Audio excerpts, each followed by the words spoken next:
নমস্কার বন্ধুরা, আমি শান্ত। আজকে আমি একটি মুভি রিভিউ করতে চলেছি। সেটি হচ্ছে কি এক চতুর্নাথ। তো আমার কাছে মুভিটি কেমন লাগলো দেখুন। মুভিটিকে যে হচ্ছে কি মেইন চরিত্র অভিনয় করেছে দিব্যা কৌশল কুমার। তো মুভিটি যে হচ্ছে গিয়ে গল্প, সেটি হচ্ছে গিয়ে এক মোবাইল চুরি হওয়ার ঘটনা থেকেই। তো সেই মোবাইল চুরির ঘটনা থেকে আমরা জানতে পারি অনেক কিছু। এখানে কাহিনিটা এখানে মুভিটা চলতে থাকে, গল্পটা। তারপরে গল্পটা আস্তে আস্তে যখন চলে যায় আমরা জানতে পারি যে একটা রিভেঞ্জ ড্রামা। তো মুভিটা আমার কাছে কেমন লাগে দেখুন।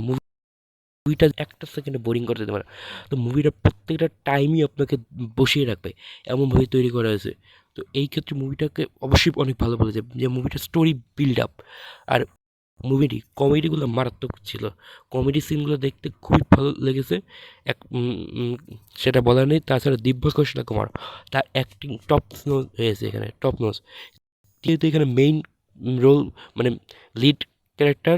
তো এইখানে সেইভাবে যে মানে এখানে যেভাবে তার অভিনয়টা দিয়ে সত্যি সিনেমাটাকে মাতিয়ে রেখেছে, মানে সত্যি আর বলা নয়। তাছাড়া যদি বলি মুভির যে আরও যে চরিত্র, ভিলেন চরিত্রে নীল নীতিশ মুকেশ, সে অবশ্যই খুব ভালো করেছে। এর আগে গোলমাল ছিল, এখানেও তার অভিনয় খুবই ভালো লেগেছে।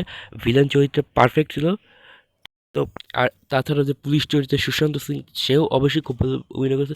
লাস্টের দিকে যে সে তার চরিত্রতে পরিবর্তন হওয়া, যে উম, নীল নীতিশ মুকেশের দলে যখন ছিল প্রথম দিকে, তারপরে লাস্টে গিয়ে দিব্যা কুমারের দলে।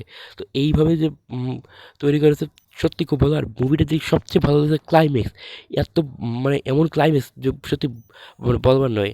মানে মুভিটা আপনার ভাবছেন যে একরকম স্টোরি, কিন্তু লাস্টে গিয়ে দেখবেন আরেক রকম স্টোরি। মানে স্টোরি যেভাবে তৈরি করেছে যে বসে একটা সেকেন্ডও বোরিং হবে না। তো মুভিটি আমার কাছে বলা যায় নেগেটিভ পয়েন্ট তেমন একটা লাগেনি। যদি বলি নেগেটিভ পয়েন্ট যদি কিছু, তবে কিছু কিছু নেগেটিভ পয়েন্ট অবশ্যই থাকবে। সেটা হচ্ছে ব্যাকগ্রাউন্ড মিউজিকগুলো আরেকটু ভালো হতে পারতো। যেটা মানে মুভি ব্যাকগ্রাউন্ড মিউজিক এনার্জেটিক হতো তাহলে মুভিটা আরও ভালো হতো। কিন্তু তাছাড়া যদি মুভিটা বলি, একটা টপচাস মুভি হয়েছে। তো এই মুভিটি অবশ্যই বক্স অফিসে তেমন একটা সফল হতে পারে না, কিন্তু সব মুভি বক্স অফিসে বিচার করে না।